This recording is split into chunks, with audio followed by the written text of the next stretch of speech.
la coopération internationale, par rapport au concept que l'on a connu pendant 40 ans, a complètement changé.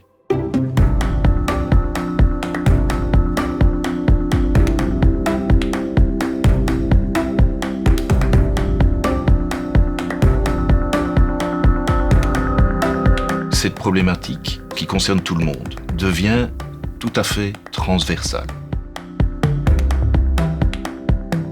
Dat we allemaal samenwerken. Dat betekent niet ik alleen als minister van ontwikkelingssamenwerking via de gouvernementele samenwerking, maar ook met alle andere actoren op het terrein. En ik denk dat het heel goed is dat er een soort van evolutie is gekomen, dat we ook samen met elkaar aan tafel zitten om te kijken van hoe kunnen we complementair zijn, hoe kunnen we elkaar versterken. Waar vroeger iedereen in zijn eigen hokje zei van ik doe dit en we wisten dat eigenlijk niet van elkaar, merk je nu wel dat er een grotere samenwerking is. Uni4COP is eigenlijk een laboratorium waarin al die kennis en die ervaringen samenkomt. Ik vind dat super interessant. En de bedoeling natuurlijk van samenwerken en kennis en ideeën bij elkaar te brengen is om elkaar ook daarin te beïnvloeden. En Uni4COP heeft bijvoorbeeld in de gemeenschappelijke strategische kaders die zijn afgesproken een heel belangrijke rol gespeeld.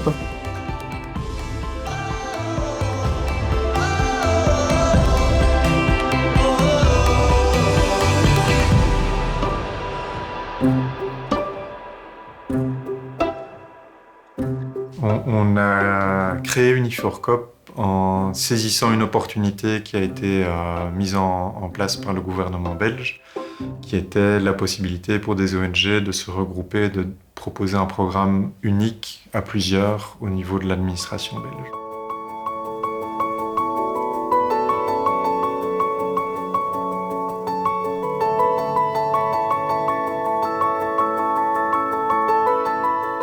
Uni4COP est un projet ambitieux de 4 ONG universitaires, mais surtout de 140 partenaires, ayant la volonté de faire fi de leurs différences pour démultiplier l'impact sur les publics de nos terrains d'action.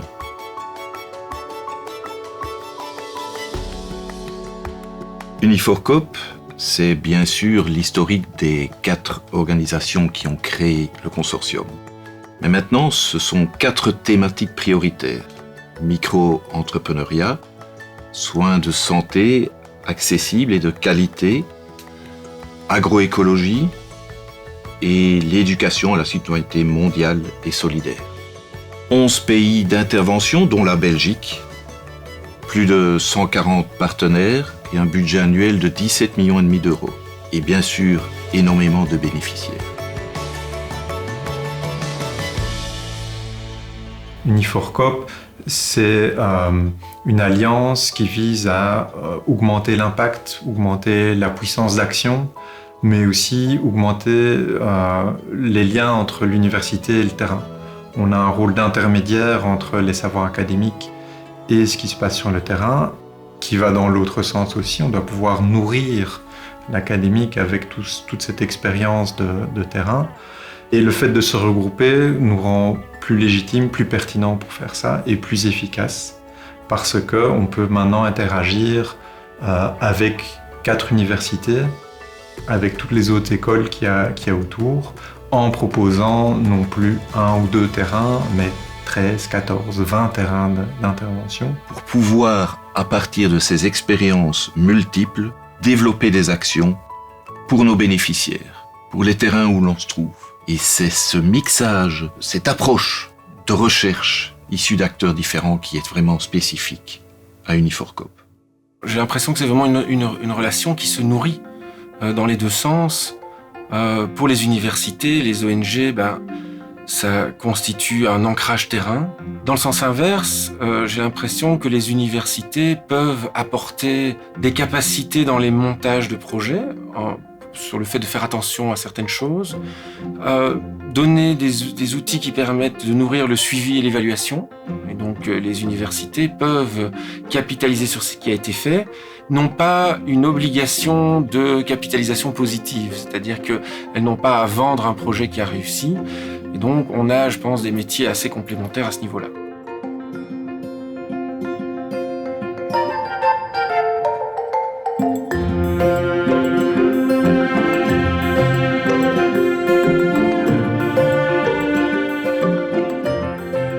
ces étudiants qui sont vraiment à proximité, qui sont dans les couloirs, dans leurs facultés, qui étudient dans différents domaines et qui permettront à la société future d'avoir une approche pluridisciplinaire, tous ces étudiants, il est particulièrement important de les sensibiliser, d'essayer qu'ils aient progressivement une approche critique vis-à-vis du développement de leur propre société. C'est pourquoi on attache une grande importance à l'éducation, à la citoyenneté mondiale et solidaire.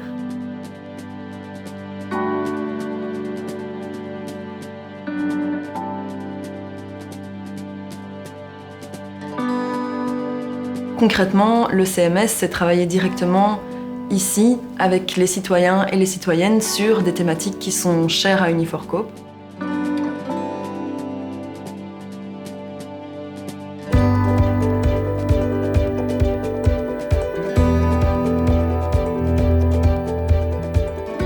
Souvent, quand on pense aux projets de développement, on pense aux projets qui se passent plutôt dans les suds et donc qui auront peut-être comme thématique l'alimentation ou la pauvreté.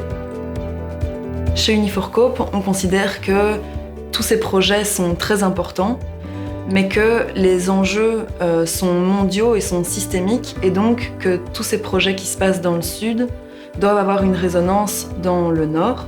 Pour ça, ça nous semble très important de développer une citoyenneté active parce que la manière dont on consomme, dont on vote, dont on agit ont aussi un impact sur ces enjeux qui sont mondiaux.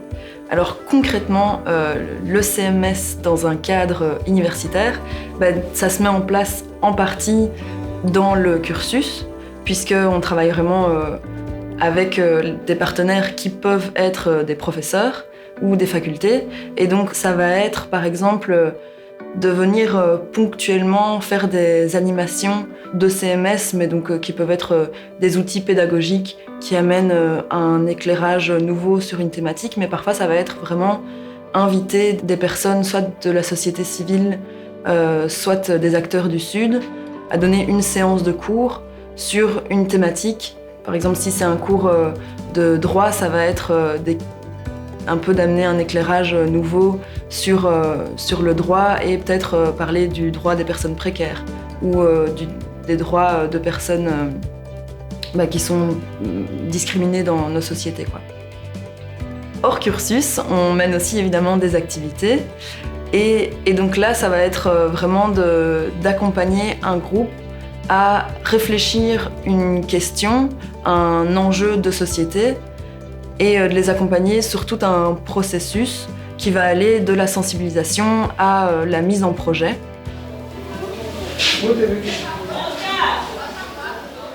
Au sein d'Uniforcoop, dans le domaine de la santé, on a des interventions qui concernent le système de santé, les acteurs qui en font partie, les hôpitaux, les centres de santé, les administrations, les ministères, les centres de formation, les patients, etc. Et il y a des actions plus spécifiques sur certaines pathologies ou certaines maladies comme le diabète, l'hypertension artérielle, les troubles de santé mentale. Et c'est un thème qu'on va retrouver en Bolivie et au Cambodge, par exemple. On la retrouve également au Sud Kivu, qui est aussi une zone qui a été traversée par les guerres récemment.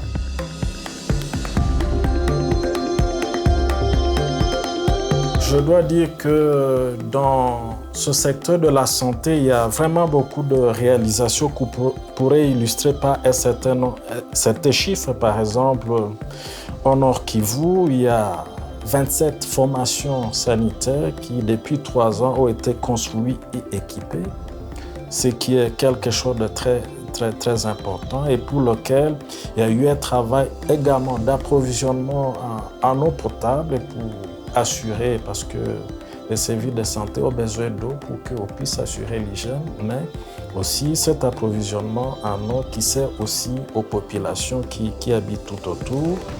Le centre de formation qui a été mis en place est bien, il permet d'effectuer des formations du personnel. Pour l'année 2020, par exemple, on a eu presque 4000 personnels du jour qui ont été formés sur plusieurs thématiques qui touchent non seulement à des questions d'actualité telles que la prise en charge des malades du Covid, mais ça touche aussi à d'autres problématiques de santé plus classiques, telles que comment bien réaliser les accouchements, réanimer un enfant qui naît, qui est en difficulté.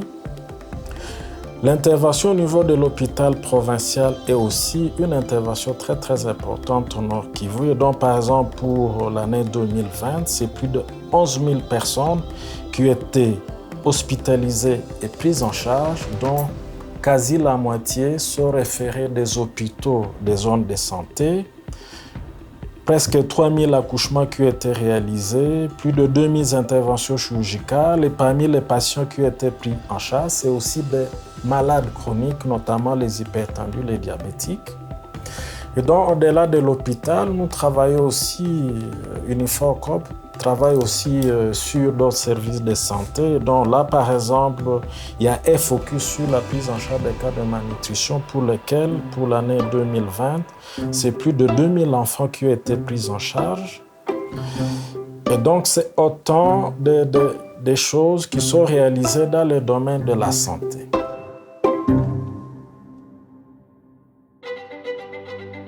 En Afrique de l'Ouest et plus précisément au Bénin et au Togo, et également au Burundi en Afrique centrale, à travers Unifor-Corp, il y a une série d'actions qui visent à renforcer l'assurance santé, les mutuelles de santé. Et donc c'est une action très cruciale parce que le coût des soins est souvent une barrière infranchissable pour des populations. Il y a beaucoup de contraintes pour des projets de santé dans les pays où on intervient. Ce sont des systèmes de santé qui sont généralement assez fragmentés, pas fonctionnels, et donc c'est difficile d'agir de manière efficace en ne ciblant qu'un seul acteur. Donc si on travaille uniquement avec le ministre de la Santé, eh bien, on n'est pas sûr que ce qu'on va faire va pouvoir avoir des effets sur les hôpitaux, sur les centres de santé, sur les universités. Et donc on doit vraiment travailler de manière très large avec une panoplie d'acteurs. Et plus on multiplie les intervenants, les partenaires, plus évidemment ça génère de la complexité.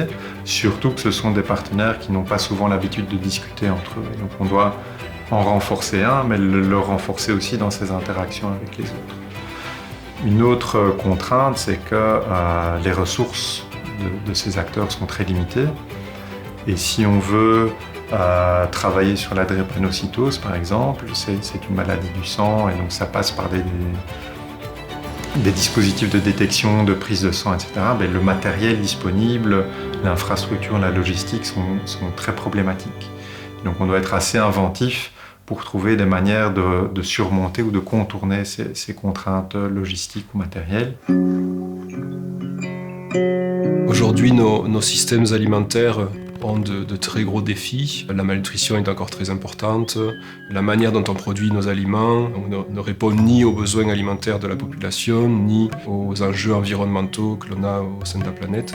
C'est un système qui ne permet pas non plus aux paysans de vivre décemment. Du coup, l'agroécologie apparaît comme une réponse à un certain nombre de ces enjeux. Quand l'agriculture actuelle, qu'on peut appeler l'agriculture industrielle, va avoir tendance à réduire la diversité des aliments disponibles et les qualités nutritives aussi de ces aliments, l'agroécologie a une réponse en apportant justement plus de diversité, en utilisant cette biodiversité pour une alimentation de meilleure qualité et diversité nutritive aussi. L'agroécologie apporte aussi des réponses au niveau des revenus des paysans, permettant déjà de retrouver leur dignité, leur autonomie dans leur manière de produire, d'améliorer leurs revenus, parce qu'ils vont dépendre moins d'un certain nombre de coûts de production liés aux intrants, et à travers aussi des systèmes d'organisation paysanne, de commercialisation qui vont leur permettre de mieux négocier aussi leurs prix, d'avoir accès à des marchés plus justes, et donc d'améliorer leurs revenus et leur qualité de vie. En plus de tout ça, l'agriculture industrielle est aussi fort responsable des émissions de gaz à effet de serre, un fort impact dans le changement climatique.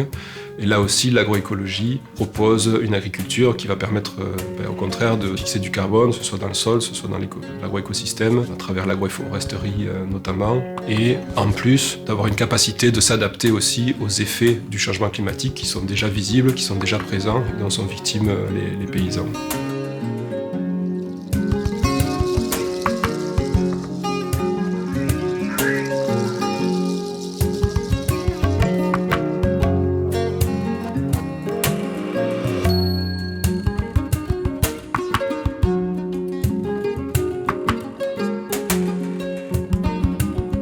L'agroécologie va permettre aussi d'amener des groupes de producteurs, parfois même des groupes de femmes, à l'entrepreneuriat, avec des initiatives où des groupes de femmes vont pouvoir, s'entraidant, se mettre à une production qu'elles n'avaient pas forcément avant, donc à mettre en œuvre une initiative économique entre elles.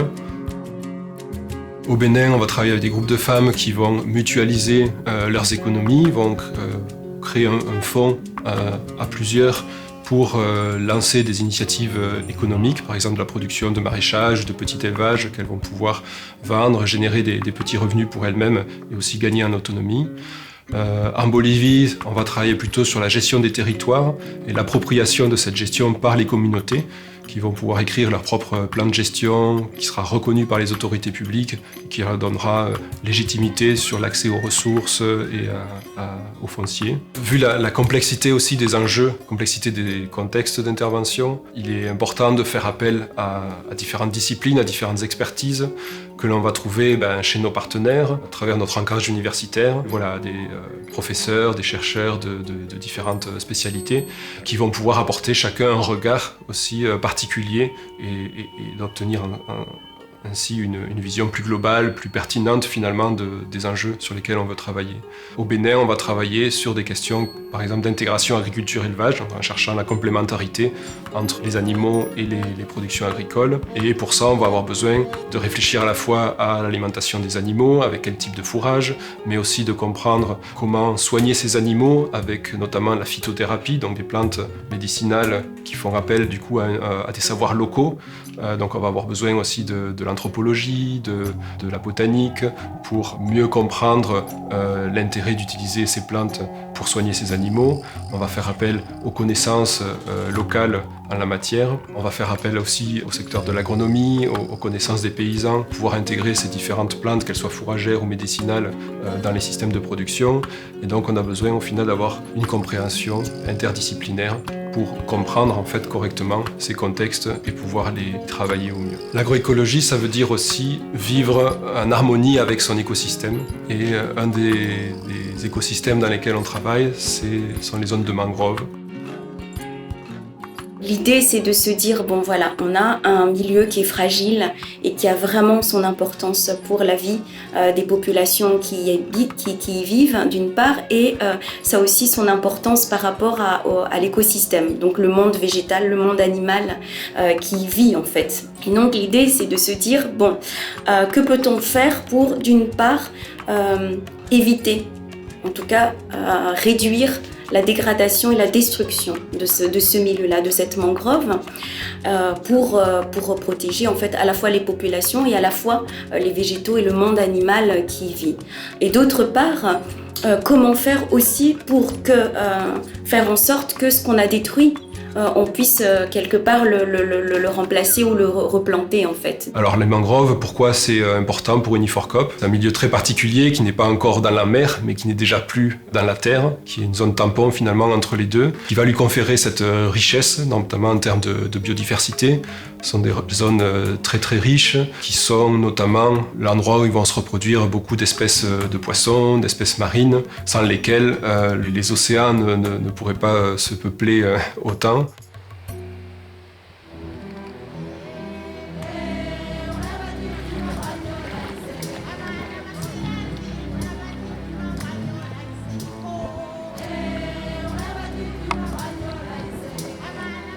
D'avoir accès en fait à tout ce que font nos collègues d'Uniforcop, c'est déjà une chance. C'est comme si vous voulez, on a plusieurs bibliothèques tout d'un coup qu'on rassemble. Donc ici à Madagascar, il y a un certain nombre de sujets, il y a un certain nombre de livres qui abordent certaines questions, mais il manque des références, il manque des sujets qui ne sont pas forcément traités et documentés par exemple. Donc c'est génial de se dire allô vous là-bas, Éclosio au Sénégal, vous avez fait quoi? Ou vous, chers collègues du Bénin, on a besoin d'un sujet là-dessus. Donc c'est vraiment cette cette chance de pouvoir mutualiser, de pouvoir capitaliser ce que les uns et les autres ont fait. Donc on ne travaille pas tout seul. C'est aussi des possibilités de synergie. Donc ça évite de démultiplier les coûts, par exemple. Ça permet aussi d'avoir des accès à des sujets de recherche, des expertises qu'on peut vraiment mettre à profit des membres d'Uniforcoop.